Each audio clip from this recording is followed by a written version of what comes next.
नमस्कार दोस्तों, मैं एग्जाम प्रैक्टिस में आप सभी लोग का बहुत बहुत स्वागत है। आप देख रहे हैं नीत शतक। इससे पहले आपका 60 श्लोक तक हो चुका है। आज हम लोग देखेंगे 61 से 70 तक के श्लोक। ये आपका नीत शतक जो है टीजीटी, पीजीटी, नेट, डीएसएसबी जो संस्कृत है, इसमें जहाँ भी नीत शतक पूछा जाता है इससे बाहर नहीं पूछा जाएगा। इतना इसका व्याख्या कर दिया जाता है। जैसे आपका व्याकरण टिप्पणी हुआ, ये भी आपका एकदम एक एक शब्दों का विश्लेषण करके बता दिया जाता है और आपको बताते चले अर्थ भी है। और इसके अलावा जो आपका प्रश्न उत्तर पूछा जाता है संस्कृत में, उसको भी क्लियर करवा दिया जाता है। तो देखते हैं आज का पहला 61 नंबर का श्लोक देखते हैं। देखेंगे, मृग मीन सज्जनानाम तृणजल संतोष विहित वृत्तीनाम लोभधक धीवर पिसुना निष्कारण बैरिड़ियो जगति। कह रहे हैं कि निष्कारण बैरिडो मतलब बैरी होते हैं, जगती माने संसार में। मतलब इन जो बताया गया उपर्युक्त लाइनों में, इनमें बिना मतलब के लोग इस संसार में इनके बैरी होते हैं। किसके किसके? देखिएगा, मृग, मीन और सज्जन। देखिए, मृग होता है बेचारा आराम से चढ़ता रहता है, घास चढ़ता है, किसी का कुछ दोष नहीं देता, मतलब किसी के लिए कुछ गलत नहीं करता, लेकिन और क्या करता है, सिर्फ तृण माने तिनका खाता है। और मीन क्या होती है? मीन का कौन दोष होता है? पानी में रहकर बेचारी क्या किसी के लिए गलत करती है, लेकिन मीन जो कहाँ रहती है? जल में रहती है। और सज्जन कैसा व्यक्ति होता है? वो सज्जन भी किसी को कुछ नहीं कहता, वो भी संतोष धारण कर लेता है। इतना व्यवहार होने पर भी, जैसे मृग बेचारा क्या करता है? केवल तिनकों को खाता, अपना पेट भरता है, जीवन जीता है। मीन क्या है कि जल में रहती है, अपना खाती पीती है, उसी में रहती है, किसी से ना उसका बैर है और ना किसी से उसका दोस्ती है। सज्जन भी ऐसे होता है, संतोष करके रहते हैं, लेकिन बिना इस जगत माने संसार में निष्कारण बैरडो, इनके भी बिना कारण के ही बैरी हैं। तो ये नहीं समझिएगा जो दुष्ट है उन्हीं के बैरी हैं, मतलब किसी किसी के बिना कारण ही बैरी होते हैं। जैसे मृग के लिए क्या है? लुब्धक माने क्या होता है? बहेलिया। मृग के लिए बहेलिया क्या है? बिना कारण के ही बैरी है। मीन के लिए मछुआरा बिना कारण बैरी है। और सज्जनों के लिए जो पिसुना होते हैं, जो पापी होते हैं, वो निष्कारण ही बैरी है। इनका कुछ वो लोग नहीं करते, ना मृग लुब्धक को कुछ कहता है, मीन ना धीवर को कुछ कहती है, सज्जन लोग ना पिसुना के कुछ कहते हैं, लेकिन फिर भी ये लोग बिना कारण के ही बैरी हो जाते हैं। ये अर्थ पूछा गया है आपसे कि लुब्धक का मतलब क्या होता है, तो लुब्धक का मतलब होता है बहेलिया, और धीवर का मतलब क्या होता है? मछुआरा। पिसुना का मतलब होता है पापी होता है। पिसुना का मतलब क्या होता है? कि पापी होता है या दुष्ट लोग होते हैं। तो एक बार वाचन करके हम लोग आगे बढ़ जाते हैं कि मृग मीन सज्जनानाम तृणजल संतोष विहित वृत्तीनाम लुब्धक धीवर पिसुना निष्कारण बैरिड़ियो जगति। अगला देखते हैं, 62 नंबर का है आपका कि वांछा सज्जन संग में पर गुणे प्रीतिर गुरो नम्रता विद्यायां व्यसनम स्वयोसिति रतिर्लोकपवाद भयम भक्ति शूलिनी भक्ति आदमत मने संसर्ग मुक्ति खले यस्वेते निवसन्ति निर्मल गुणास्तेभ्यो नरेभ्यो नमः। मतलब कह रहे हैं कि इस प्रकार जितने भी गुण ऊपर बताए गए हैं, अगर इस प्रकार से कोई व्यक्ति है तो नरभ्यो नमः, उस क्या कहते हैं, मनुष्य को नमस्कार है। कैसा? कि जो वांछा संजन संग में है उसको नमस्कार है, जो पर गुणे प्रीति है ऐसे लोगों को नमस्कार है, और जो गुरु नम्रता है ऐसे लोगों को नमस्कार है। देखिए, संस्कृत में पूछा जाएगा टीजीटी, तो हम लोग एक बार ऐसा प्रयास करते हैं कि संस्कृत में आंसर देना सीख जाएं। तो मतलब कह रहे हैं कि वांछा संजन संग में उनको नमस्कार है, जो पर गुण में प्रीत रखता है उसको नमस्कार है, और जो गुरु में नम्रता रखता है उनको भी नमस्कार है, जो विद्यायाम व्यसनम, जो अगर व्यसन करता है मतलब खर्चा करता है, तो अपना समय खर्चा करता है विद्यायाम में, अच्छे अच्छे कार्यों में करता है, और स्वायोषित रति, और यदि वो रति करता है तो सिर्फ अपनी पत्नी से, और लोको अपवाद भयम, और जो लोक का अपवाद होता है उससे क्या होता है? डरता है। भक्ति करता है तो शूलिनी, ये शूलिनी का मतलब कई बार पूछा गया है कि शूलिन का मतलब क्या होता है, तो आपका होता है शंकर जी। क्या होता है शंकर जी? भक्ति शंकर जी में करता है। और शक्तिर आत्मद मने, और क्या करता है कि अपने बल का प्रयोग करता है। अगर शक्ति मतलब क्या होता है? बल। अगर बल का प्रयोग करता है तो आत्मदमने, अपने दमन में करता है, अपनी इंद्रियों को दमन में करता है। ये नहीं कि जीभ का मन कर दे तो ये चीज़ खाएंगे तो खा के ही लौटे, आँख का मन कर दे कि इतना अच्छा चीज़ देखेंगे तो देख कर ही लौटे। मतलब अगर आपके अंदर बल है ना तो आप आत्मनियंत्रण करना जिस दिन सीख जाएंगे उस दिन सफलता आपका कदम चूमेगी। समसर्ग मुक्ति खले, और क्या कह रहे हैं? समसर्ग मुक्ति, खले माने दुष्ट से, जो दुष्ट लोगों से मुक्ति चाहता है, जो दुष्ट लोग संपर्क से छुटकारा चाहता है, ऐसे लोग। और ये येसु एत निवसंति, जहाँ ये लोग रहते हैं तो उनके निर्मल है गुणास्तेभ्यो, मतलब क्या होता है कि इनके गुण हैं जो उनको, ऐसे गुण वाले निर्मल व्यक्ति को नमस्कार है। फिर से देख लेंगे कि वांछन माने इच्छा करते हैं, सज्जन माने सज्जनों के संगमे, मतलब संगम का। अगर वो मिलना चाहते हैं तो केवल सज्जन व्यक्तियों से मिलना चाहते हैं, ऐसे लोग को नमस्कार है। और क्या करें? पर गुणे प्रीति, ऐसे लोग को नमस्कार है जो दूसरे के गुण में प्रीत रखते हैं। प्रीत का मतलब अगर कोई थोड़ा करता है तो उसको पहाड़ जैसा बताते हैं, किसी की विशेषता है तो वो थोड़ा करता है तो पहाड़ जैसा बता देते हैं, ऐसे लोगों को नमस्कार है। ये नहीं कि जहाँ जाए बस अपना गुण हाँकने लगे, नहीं, पर गुण प्रीति, ऐसे लोग को नमस्कार है जो दूसरे के गुण में प्रीत रखे। और कैसे लोग को नमस्कार है? गुरु नम्रता, जो गुरुओं में क्या कर रखे? नम्रता रखे। और विद्या या व्यसन, हम अपना व्यसन करे, अपना समय खर्चा करे तो सिर्फ विद्या में खर्चा करे, ऐसे लोगों को नमस्कार है। भरतारी जी नमस्कार कर रहे हैं। और स्वयोषित, स्व माने अपनी, योषित माने पत्नी में, रति माने प्रेम। यदि कोई पत्नी प्रेम करता है तो सिर्फ अपनी पत्नी से प्रेम करता है, ऐसे लोगों को नमस्कार है। लोक अपवाद भयम, अगर डरते हैं तो लोग के अपवाद से डरिए, ऐसे लोग को नमस्कार है। और ऐसे लोग को नमस्कार है जो भक्ति शूलिनी हो, जो शंकर जी में भक्ति रखते हैं, ऐसे लोगों से नमस्कार है। शक्ति मतलब बल प्रयोग करिए, किसी को मारिए पीटिए ना। आत्मदमने मतलब अपने अंदर, अपने इंद्रियों में क्या करिए? संयम रखिए, ऐसे लोगों से नमस्कार है। और संसर्ग मुक्ति खले, और जो दुष्ट लोग के साथ रहने से मुक्त रहिए, छुटकारा चाहते हों, ऐसे लोगों से नमस्कार है। एसु एत निवसंत, ये लोग जहाँ रहते हैं उस निर्मल गुण वाले मनुष्य को नमस्कार है। वांछा माने होता है चाहना या अभिलाषा करना। तो एक एक का होगा, एक बार इसको पढ़ लेते हैं। अच्छा, जब पढ़ें तो याद करा करिए कि अच्छा इसका अर्थ यही होता है। तो देखिएगा, वांछा सज्जन संगमे, परगुणे प्रीतिर गुरो नम्रता, विद्यायां व्यसनम स्वयोषित रति, लोकपवाद भयम, भक्ति शूलिनी शक्ति आत्मदमने, संसर्ग मुक्ति खले, ये श्वेत निवसंत निर्मल गुणास्तेभ्यो नरेभ्यो नमः। अगला देखते हैं।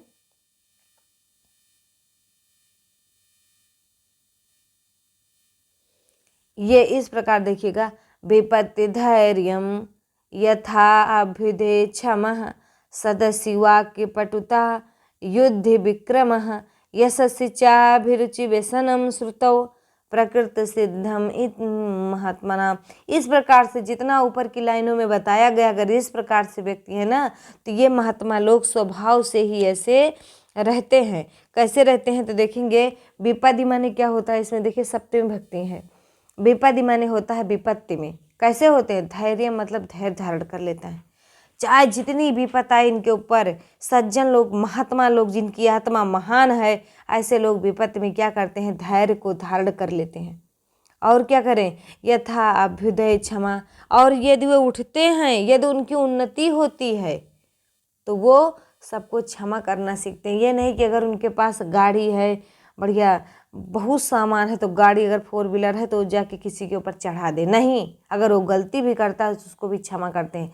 तो ये सब कौन लोग करते हैं? जो महान आत्मा वाले होते हैं, वो विपत्ति में क्या करते हैं? धैर्य को धारण कर लेते हैं, और जब उनकी उन्नति होती है तो क्षमाशील व्यक्ति हो जाते हैं। और सदा शिवानी क्या होता है? सदैव, सदस्य माने क्या होता है, सदैव वाक्य पटुता होता है, वाक्य में चतुरता होती है। और युद्ध विक्रम कह रहे हैं, और युद्ध में क्या दिखाते हैं, पराक्रम दिखाते हैं। और यशस्वी चा अभिरुचि व्यसनम सुरतो कह रहे हैं। और सुनिएगा,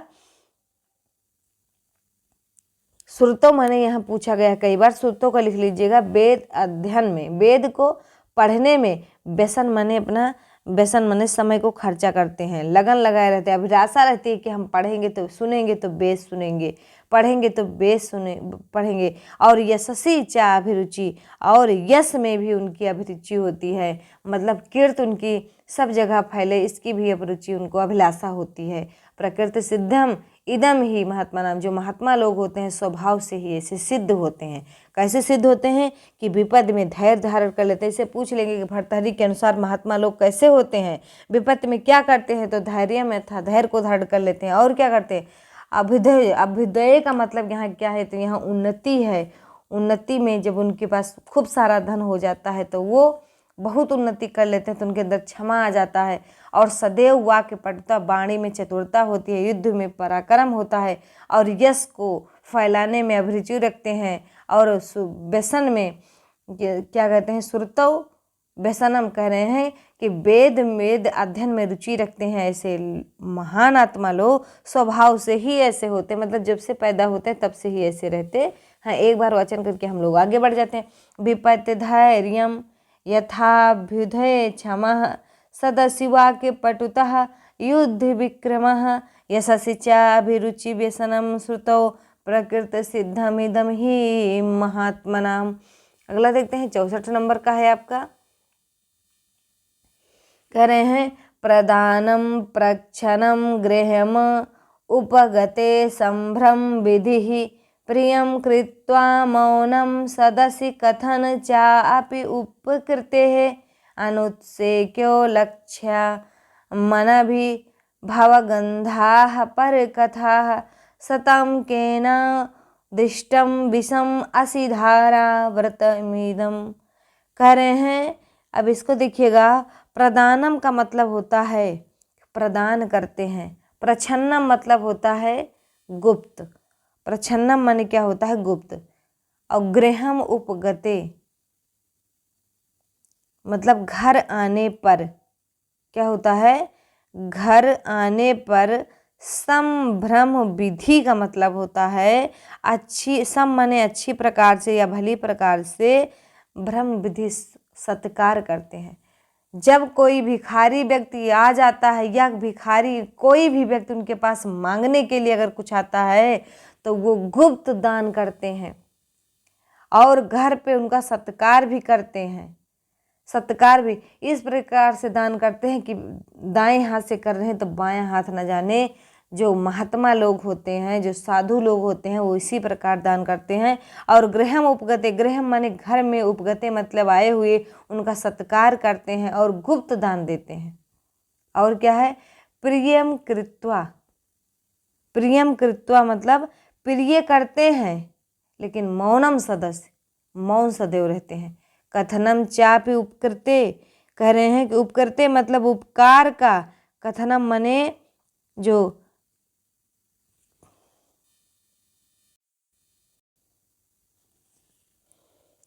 कथनम माने कहना होता है, चा माने और, उपकृते माने उपकार किए गए। जो उपकार किए गए, जो किसी के द्वारा उनके उन पर उपकार है, थोड़ा भी है, तब भी वो कहते हैं। क्या करते हैं, कहते हैं। अगला देखिएगा, अनुत्सेको लक्ष्यम, अनुत्सेको का मतलब क्या होता है, तो इतराते नहीं हैं। लक्ष्याम, लक्ष्याम लिखा है जब उनके पास लक्ष्मी आ जाती है। तो अनुत्सेको मतलब घमंड नहीं करते हैं, इतराते नहीं हैं कि हमारे पास बहुत धन है। और क्या कर रहे हैं कि पर कथा मतलब दूसरे की कथा को, दूसरों की चर्चाएं जो होती हैं वो अभिभव गंधाह मतलब क्या होता है कि लेस मात्र भी आक्षेप से रहित, मतलब क्या होता है कि जो दूसरे की कथा होती, दूसरे की बातों पर वो तनिक भी उनकी निंदा नहीं करते हैं। जैसे दूसरे की कथा है तो वो जान भी गए हैं ना, तो ये नहीं कि इनसे बताएं उनसे बताएं, ऐसा नहीं करते हैं। कौन लोग? जो सताम होते हैं, सज्जन लोग होते हैं। तो देखिएगा फिर से एक बार इसको देख लीजिएगा कि प्रदानम प्रच्छनम, अगर वो दान देते हैं तो गुप्त धन देते हैं, किसी से बताते नहीं हैं। कौन लोग? सज्जन लोग। और क्या करते? गृहम उपगते संभ्रम विधिम, अगर उनके घर कोई आ गया है, अतिथि आ गया है तो उनका सत्कार करते हैं। और प्रियम कृत्वा, और क्या है कि प्रिय करके सदा मौन रहते हैं। और कथनम चाव करते, अगर किसी ने उसके लिए थोड़ा बहुत भी काम कर दिया उस सज्जन के लिए तो वो उसको कहते रहते कि भाई ये ना होते तो हमारा ये काम ना होता। अनुसेको मतलब क्या होता? इतराते नहीं हैं।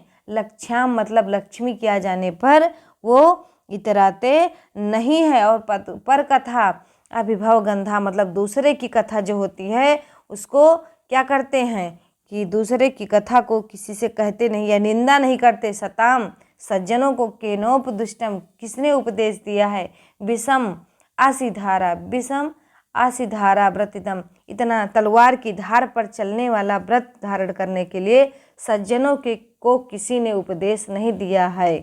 अगला देखते हैं इसको, इसका वाचन करके। प्रदानम प्रच्छनम का मतलब क्या होता है? बोलिएगा आप लोग। तो प्रदानम प्रच्छनम का मतलब होता है गुप्त दान देना। भर्तृहरि जी के अनुसार कहते हैं कि सज्जन लोग कभी भी जो दान देते हैं उसको बताते नहीं है।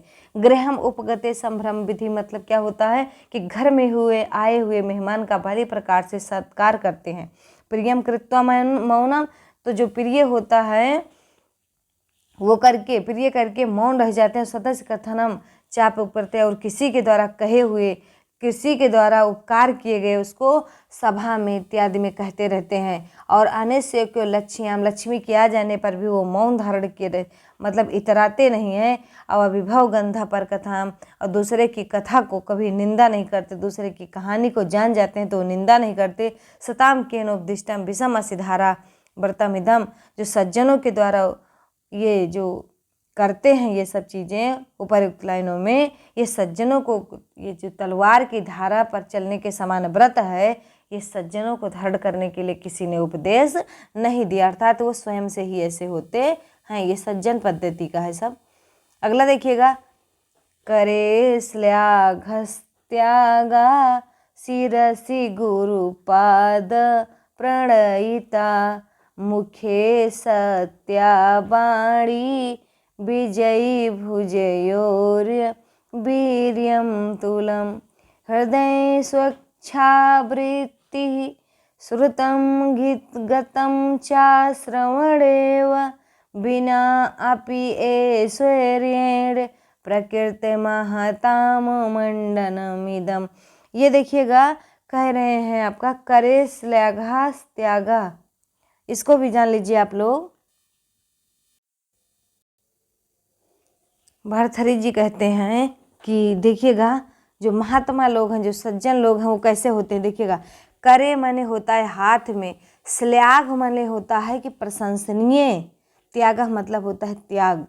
हाथ अगर उनका है तो वो प्रशंसीय त्याग के लिए है। और शिरस माने होता है कि सिर में, जो सिर पर होता है। गुरुपाद प्रणीता माने होता है अगर उनका सिर है तो वो सदैव गुरु के पैरों में झुका रहेगा या गुरु के चरणों में प्रणाम करने के लिए। और अगर भगवान ने उनको मुख दिया है तो सत्यावाणी के लिए है। उनका मुख सदैव सत्य बोलने वाली वाणी उसमें निवास करती है। और विजयी भुजायोर वीर्यम अतुलम, भुजा अगर उनको भुजा मिली है तो वो वीर्यम अतुलम विजयी, जहाँ युद्ध क्षेत्र है या विजय दिलाने वाले अतुलनीय पराक्रम है। उनकी भुजाओं में अतुलनीय पराक्रम है विजय दिलाने के लिए। और हृदय में क्या है उनके कि स्वच्छावृत्ति है, मतलब अच्छे अच्छे व्यवहार हैं उनके। और श्रुतम गतम चा श्रवणयो, क्या करे हैं कि और कानों में, श्रवणयो मतलब होता है ये जो है, और कानों में क्या है उनके वेद के वचन हैं। और ऐसे लोग बिना अपयश्वर, बिना धन के ही, प्रकृत महताम स्वभाव से ही, सज्जन मंडनमिदम, यही इनका आभूषण या अलंकार होता है। ये इतना चीज़ें है तो वो सज्जन के पास कुछ भी धन ना रहे ना, तब भी ये सब उसके अलंकार हैं। क्या? जिसके हाथ में श्लाघ त्याग है, प्रशंसनीय त्याग है। और सिर पर क्या है कि गुरु के पैरों में सदा नम्रता बनाए रखे, ये है। अगर उनके अंदर मुख है तो वो सत्यवाणी है, वही उनका अलंकार है, अलंकार है, आभूषण है। और उनके पास भुजा है तो उसमें अतुलनीय ताकत है। ये नहीं कि भुजा है तो बढ़िया खूब चीज गहना पहने हैं, इससे उनका स्वभाव बढ़ रहा, वो आभूषण क्या कहते हैं पहने हैं तभी वो अच्छे लग रहे हैं, नहीं। हृदय अगर है तो उनके अंदर स्वच्छ वृत्ति है, वही उनका हृदय का आभूषण पूछा जाए तो क्या है, तो स्वच्छ वृत्ति है, अच्छा आचरण है। और कान का आभूषण उनके लिए क्या है, वेदों का ज्ञान। समझ रहे हैं कि हाथ का आभूषण क्या बताएं भर्तहरि जी, तो श्लाघ त्याग बताए, प्रशंसनीय त्याग होना चाहिए। और सिर पर कौन सा आभूषण धारण करिए, तो गुरु के पैरों में प्रणाम करना। मुख का आभूषण क्या है, तो सत्यवाणी है। और भुजाओं का आभूषण क्या है, तो अतुलनीय ताकत है, पराक्रम दिखाना। हृदय का आभूषण क्या है, स्वच्छ वृत्ति। और कानों का आभूषण श्रवण माने होता है, कानों का आभूषण क्या है, उनका वेद वचन होता है। और बिना ऐश्वर्य ही, ये बिना धन के ही अलंकार से युक्त होते हैं। सज्जन पुरुषों का स्वभाव रूपी ये अलंकार है, ये स्वभाव से ही इतने आभूषण धारण किए होते हैं। एक बार वाचन करके हम लोग आगे बढ़ जाते हैं 65 से। करे श्लाघस्य त्यागः शिरसि गुरुपाद प्रणयिता मुखे सत्यावाणी विजय भुजयोर्वीर्यम् अतुलम् हृदय स्वच्छा वृत्ति श्रुतमगिगतं च श्रवणयो बिना अपि ऐश्वर्येण प्रकृत महताम मंडनमिदन।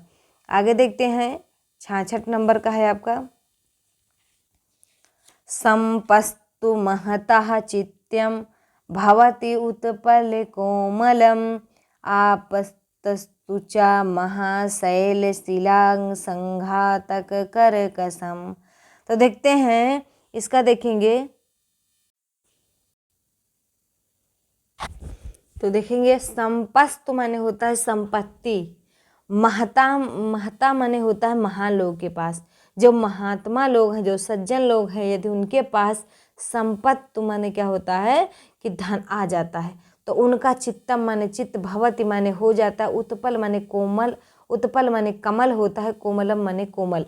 यदि उनके पास, महात्माओं के पास, सज्जनों के पास यदि धन आ जाता है तो उनका मन क्या होता है, कमल के समान कोमल हो जाता है।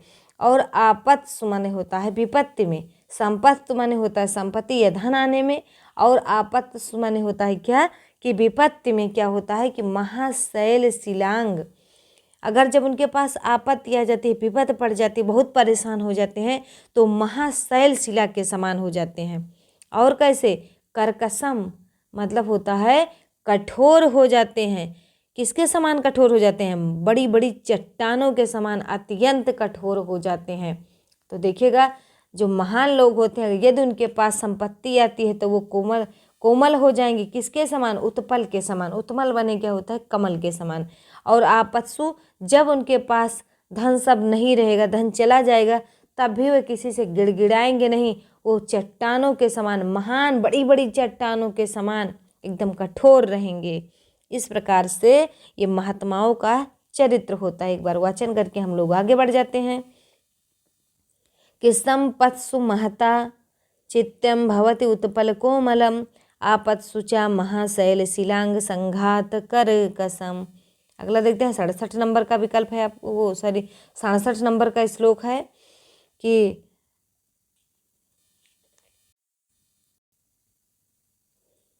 संतप्त्या अयसि संस्थितस्य पयसो नामपि न ज्ञायते मुक्ताकारतया तदेव नलिनीपत्रे स्थितं राजते स्वावत्यां सागरसूक्तिमध्ये पतितं तन्मौक्तिकं जायते प्रायेण अधम मध्यम उत्तमं गुणः संसर्गतो जायते।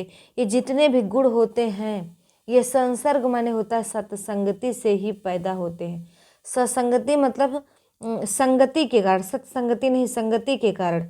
जैसे जैसे आपकी संगति होगी, जिस जिसके साथ आप रहेंगे, वैसे ही गुण आप में पैदा होंगे। जैसे प्रायण मतलब प्रायः सदैव देखा जाता है कि अधम के साथ रहेंगे तो नीच व्यवहार सीखेंगे, मध्यम के साथ रहेंगे तो मध्यम व्यवहार सीखेंगे, और उत्तम के साथ रहेंगे तो उत्तम व्यवहार सीखेंगे। मतलब इनके भरथरी के अनुसार 3 प्रकार के लोग होते हैं। एक अधम होता है जो नीच होता है, एक मध्यम होता है जो न नीचे होता है न उत्तम गुण का होता है, और एक उत्तम गुण का होता है। इन सब के साथ जो रहेगा, जैसे रहेगा उसी तरीके से वो व्यवहार को पैदा करेगा। तो देखते हैं कैसे कैसे। तो संतप्त माने क्या होता है, जलाया हुआ। आयासी माने होता है लोहा। संस्थितस माने क्या होता है कि उस पर स्थित। पैसों माने पानी की, जो पानी की बूंद होती है ना, नामापि न ज्ञायते, नाम भर की नहीं बोधित होती, मतलब पता ही नहीं चलता है। तो ये नीच व्यक्ति का है कि जो नीच व्यक्ति होते हैं उनके पास आप रहेंगे तो आपका नाम का पता ही नहीं चलेगा कहाँ गया। तो देखेंगे जैसे लोहा है, लोहा खूब गर्म है, अगर उस पर आप पानी का छींटा मारेंगे तो पानी पता नहीं चलेगा। अगला देखते हैं। और ये तो हुआ नीच का, अधम का। और करें मुक्ताकार तया, मुक्त मोती के आकार को धारण कर लेगी। तदेव माने वही ही, जो वही पानी है, जब कहाँ पड़ेगी, नलिनी पत्र स्थितम राजते, जब नलिनी माने कमलिनी के पत्र पर जब स्थित होगी वही पानी, तो मोती का आकार धारण कर लेगी, उससे शोभित होगी।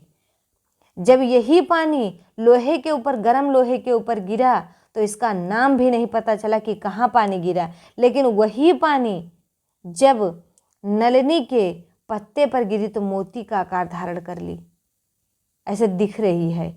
और क्या करें, स्वायत्यम सागर सूक्ति मध्य पतितम, यदि वही पानी स्वात्यम माने, स्वायत्याम माने होता है स्वाति नक्षत्र में, सागर की सूक्ति के मध्य माने बीच में, पतितम माने गिर गया, तन मुक्ति जायते, तो उससे मोती पैदा होगी। और यहाँ मुक्ति का आकार दिया गया है कि आपको लगेगा जैसे ये मोती रखी है, लेकिन वही पानी जब स्वाति नक्षत्र में सागर की सूक्ति में पड़ता है, बीच पड़ जाता है, तो वो मोती का क्या कहते हैं, मोती बन जाता है, मोती को पैदा कर देता है वही पानी। तो कहते हैं यहाँ पानी से मनुष्य का बोध हो रहा है, और जो ये आपका लोहा है और नलिनी पत्र है और सागर सूक्ति है, ये तीनों संसार के प्राणी हैं। तो अधम प्राणी के पास आप जाएंगे तो नीच बुद्धि होगी, और नलिनी पत्र के पास जाएंगे, ऐसे व्यक्ति मध्यम प्रकार के, तो आपका आकार मोती जैसा होगा। जब आप उत्तम के पास जाएंगे तो आप मोती बन ही जाएंगे। तो एक बार हम लोग आगे बढ़ जाते हैं। ये सब आपका संगति का प्रभाव, जैसी संगति रहेगी वैसे आपका चरित्र रहेगा। तो संतप्त्या आयासि संसितस्य पयसो नामापि न ज्ञायते, मुक्ताकारतया तदेव नलिनी पत्र स्थितम राजते, स्वायत्याम सागर सूक्ति मध्य पतितम तन्मौक्तिम जायते, प्रायणो अधम मध्यम उत्तमो गुणः संसर्गतो जायते। ये जो अधम का, मध्यम का, उत्तम गुण होता है, ये सब संगति से पैदा होता है। अगला देखते हैं। 68 नंबर श्लोक है। प्रीडाति यः सुचरितैः पितरं सपुत्रो, यत् भर्तुर एव हितमिच्छति तत्र कलत्रं, तन्मित्रम् अपदि सुखे चासं क्रियं या देवत्रयं जगति पुण्यकृतो लभन्ते। ये जो तीनों चीज़ें ऊपर बताई गई है, ये जगत माने संसार में पुण्यकृतो मतलब पुण्य करने पर ही लभन्ते माने प्राप्त होता है। अब देखेंगे वो आपका कौन सी चीज़ें हैं जो संसार में पुण्य करने से मिलता है। तो प्रीडाति कह रहे हैं कि प्रीडाति माने क्या होता है, प्रसन्न। यह जो सुचरित सुंदर चरित्र वाला, सह पुत्रो वही पुत्र है। जो पुत्र किसे कहते हैं, तो जो पितरम माने क्या होता है, पिता को, प्रीडाति माने प्रसन्न रखे, और सुचरित अपने चरित्र से पिता को प्रसन्न रखे। वो पुत्र अगर जिसके पास है तो उन्होंने पहले के कर्म अच्छे किए हैं तब उनको प्राप्ति हुई। और कह रहे हैं कि यद भर्तुर एव, यदि भर्तुर का मतलब क्या होता है कि पति के, अर्थात अपने स्वामी के, हितम इच्छति, हितकारी इच्छा करती है कि हमारा जो स्वामी होता है उसके हित के बारे में सोचती हैं, उसका अहित कभी नहीं देखती, तत्कलत्रम वही स्त्री होती है। और क्या करें, तन मित्रम और जिसके पास इस तरीके से मित्र है कि जो आपदि सुखेचा, जो आपदि माने होता है विपत्ति में, और सुखे मतलब होता है सुख प्राप्त हो जाने पर, सम क्रियम, यह एक समान क्रियाएं करता है। जैसे कि ये नहीं कि आपद आए विपत्ति आए तो भाग जाए और सुख आए तो साथ में रहे। इस तरीके से अगर जिसके मित्र हैं तो वो भी पुण्य कृतो लभन्ते, ये पहले का पुण्य किया हुआ है तभी उनको प्राप्त है। मतलब ऊपर बताई गई जो तीनों बातें हैं कि ऐसा पुत्र जो प्रीणाति माने प्रेम करे, अपने चरित्रों से अपने पिता को प्रसन्न रखे, ऐसा पुत्र जो है जिसके पास है वो पुण्य कृतो लभन्ते है। और कह रहे हैं यदि भर्तुर एव, वो स्वामी पुण्य कृतो लभन्ते है कैसा, जिसकी पत्नी उसके हित के बारे में केवल सोचती है। ऐसी पत्नी जिसके पास है वो पुण्य कृतो लभन्ते है। और जिसके मित्र आपदि माने होता है विपत्ति में, सुखेचा और सुख में भी, दोनों में भी समान क्रिया करता है, ऐसा व्यक्ति क्या है कि पुण्य कृतो लभन्ते हैं। ये सब जिसको प्राप्त है वो संसार में पुण्य करके ही प्राप्त करता है। पुण्यवान जन ही प्राप्त करते हैं, जो पुण्य लोग होते हैं उन्हीं को ये तीनों चीज़ें मिलती है, और नहीं तो नहीं। कि अपने चरित्र से अपने पिता को सदैव प्रसन्न रखे, ऐसा पुत्र असंभव है। और ऐसी पत्नी जो सिर्फ अपने पति की इच्छाओं के बारे में है, वो भी हितैषी हो, हित इच्छा चाहती हो, वैसी पत्नी जिसके पास है वो क्या कैसा है, पुण्य कृतो लभन्ते है। अगला देखिएगा, इसका एक बार वाचन करके हम लोग आगे बढ़ जाते हैं। प्रीडाति यह सुचरितैः पितरं स पुत्रो, यद भर्तुर एव हितम इच्छति तत्र कलत्रम, तन्मित्र आपदि सुखे च समक्रियम यह देतत्रयम् जगति पुण्यकृतो लभन्ते। अगला है आपका 69 का है, देखते हैं। एको देवः केशव वा शिवो वा, एकम मित्रम भूपति वा यतिर्वा, एको वासः पत्तने वा बने वा, एको भार्या सुंदरी वा दरी वा। कहते हैं भर्तृहरि के अनुसार सिर्फ एक चीज आप करिए बस, मतलब एक ही चीज़ें आपके पास रहें, वो चाहे देवता की बात हो, चाहे मित्र की बात हो, चाहे आपका निवास स्थान हो, चाहे आपकी पत्नी की बात हो। तो देखते हैं कि एको देवा, अगर आप देवता चाहते हैं तो सिर्फ एक देवता को मानिए, चाहे केशव को मानिए, चाहे शिव को मानिए, चाहे कृष्ण को मानिए। केशव का मतलब होता है कृष्ण होता है यहाँ, लेकिन विष्णु आप कहेंगे क्योंकि इसके विरोधी में आप देख रहे हैं कि शंकर जी हैं। तो एक देवता को मानिए, चाहे विष्णु को मानिए, चाहे शंकर को मानिए। और एकम मित्रम, एक ही मित्र आपके पास होना चाहिए, चाहे भूपति हो मतलब राजा हो, और चाहे यतिर्वा का मतलब होता है चाहे भिखारी हो, चाहे योगी हो, चाहे उसके पास खूब धन वाला मित्र बना लीजिए आप, चाहे और चाहे एक भी धन वाला मित्र, मतलब दोनों में एक ही होना चाहिए, चाहे भूपति हो और चाहे यति हो। और एको वासा पत्तने, एक ही आपके घर, एक ही आपका वास हो, एक ही रहने का स्थान हो, चाहे पत्तन हो और चाहे क्या कहते वन हो, चाहे आपके पास एक महल हो और चाहे क्या हो वन हो। और एक के भार्या, एक ही पत्नी रखना चाहिए, चाहे वो सुंदरी हो और चाहे, मतलब दरी माने क्या होता है कि दरी से कुरूप है यहाँ, एक ही भार्या हो, चाहे सुंदरी हो और चाहे आपकी क्या हो कुरूप हो।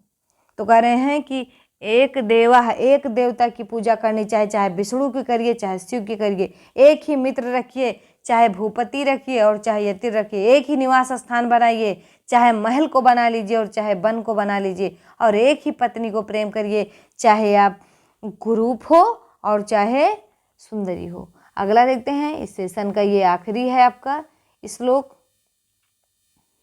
नम्र त्वयन उन्मत्तः परगुण कथनै स्वान गुणान ख्यापयन्तः स्वार्थान संपादयन्तो वितत प्रथुर आरंभयतना परारथे क्षान्तयो आक्षेपर अक्षर मुखर मुखान दुर्जनान दूषयन्तः संतासाश्चर्यचर्याः जगति बहुमतः कस्य न अभिर्चनीयः।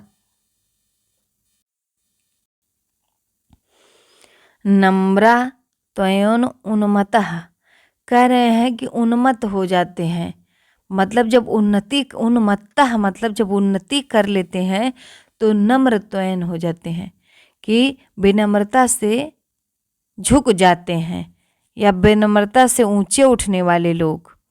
और क्या कह रहे हैं, और कैसे व्यक्ति, पर गुण कथनई, जो दूसरे के गुड़ के जो कहानियां होती हैं, स्वान गुणान ख्यापयंता, मतलब स्वान माने अपने, गुणान माने गुड़ से प्रसिद्धि फैलाए।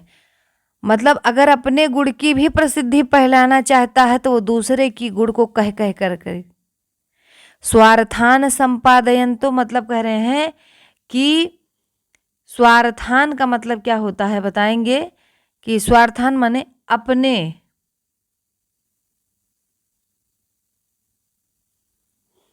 संपादयन तो मतलब संपादन करते हैं, परार्थे मतलब दूसरे के अर्थ के लिए, वितत पृथुर आरंभयन्तः,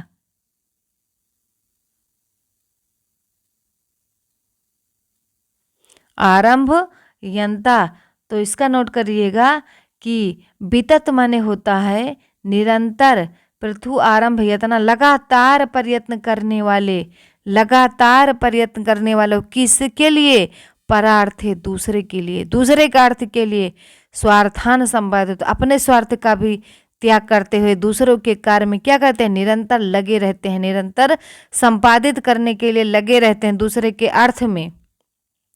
और कैसे लोग, कि जो क्षांतयो होते हैं, क्षांतयो का मतलब क्या होता है कि क्षमा, क्षांतयो मतलब क्षमा ही, आक्षेप अक्षर मुखर मुखान होता है, कि जो निंदा वाक्यों के रूखे अक्षरों से वाचाल मुख वाले को सदैव क्षमा करते हैं। दुर्जनान दूषयंता मतलब होता है आपका कि दुर्जनान दूषयंता, अपराधी ठहराने वाले, जो दुष्ट लोग होते हैं, दूषित होते हैं, उनको भी क्षमा कर देते हैं। संता सा आश्चर्यचर्या जगति, कह रहे हैं कि आश्चर्य कारण इनका देखिए आश्चर्य चरित्र है, इन सज्जनों का आश्चर्यचकित है, जो जगती माने संसार में बहुमतः बहुत माना जाता है, कस्य ना भर्जनीय, इन लोगों को कौन इनकी अर्चना नहीं करता, अर्थात ये सबके पूजनीय होते हैं। जो उन्नति होती है तो झुके रहते हैं, विनम्रता से झुके रहते हैं। जो दूसरों के कथन, अपने कथन का अगर प्रसिद्धि कर रहे हैं तो वो भी दूसरे के कथन बताकर करते हैं।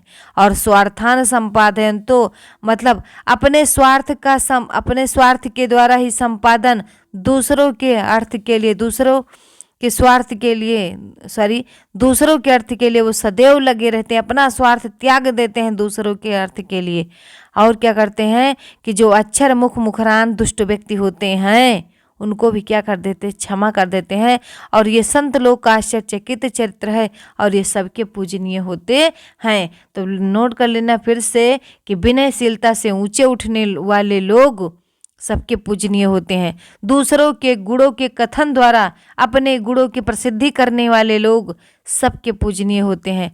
दूसरे के कार्यों को सिद्ध करते हुए अपना स्वार्थ का संपादन करने वाले लोग सदैव पूजनीय होते हैं। निंदा वाक्यों के रूखे अक्षरों से वाचाल मुख वाले दुर्जनों को क्षमादान करने के द्वारा अपराधी ठहराने वाले आचरण, ऐसा आचरण जिस सज्जन के पास है वो सबके पूजनीय होते हैं। एक बार वाचन कर लेते हैं हम लोग और फिर अगले वीडियो में 71 से पढ़ेंगे। तो नम्र त्वयन उन्मत्तः परगुण कथनै स्वान गुणान ख्यापयन्तः स्वार्थान संपादयन्तो वितत प्रतु आरंभयतना परार्थे चान्ते वाक्षेपर रुक्षक्षरा मुखर मुखान दुर्जनानान दूषयन्तः संतासाश्चर्यचर्या जगति बहुमता कस्य न अभिअर्चनीयः। तो मिलते हैं अगली वीडियो में, तब तक के लिए पढ़ते रहिए, मस्त रहिए। और इससे आपका इस समय 5 संस्कृत का जा रहा है वीडियो, उसको जरूर देखिए और सब आपको लाइव मिलेगा। इसमें एक भी आपका ऐसा नहीं जो चीज़ें दिक्कत लगी आप कमेंट बॉक्स में लिख सकते हैं कि ये चीज़ें हमारे समझ में नहीं आए, इसको आप फिर से पढ़ाइए, तो फिर से पढ़ाया जाएगा। बस आप लोग को क्या करना है कि एकाग्रता बना के पढ़ना है। हम लोग का TGT का पेपर होने वाला है, तो इतना मेहनत करें कि 125 में 124 का टारगेट बना के चलें कि पूरा पूर्णांक लाएंगे। तो मिलते हैं अगली वीडियो में, तब तक के लिए जय हिंद जय भारत।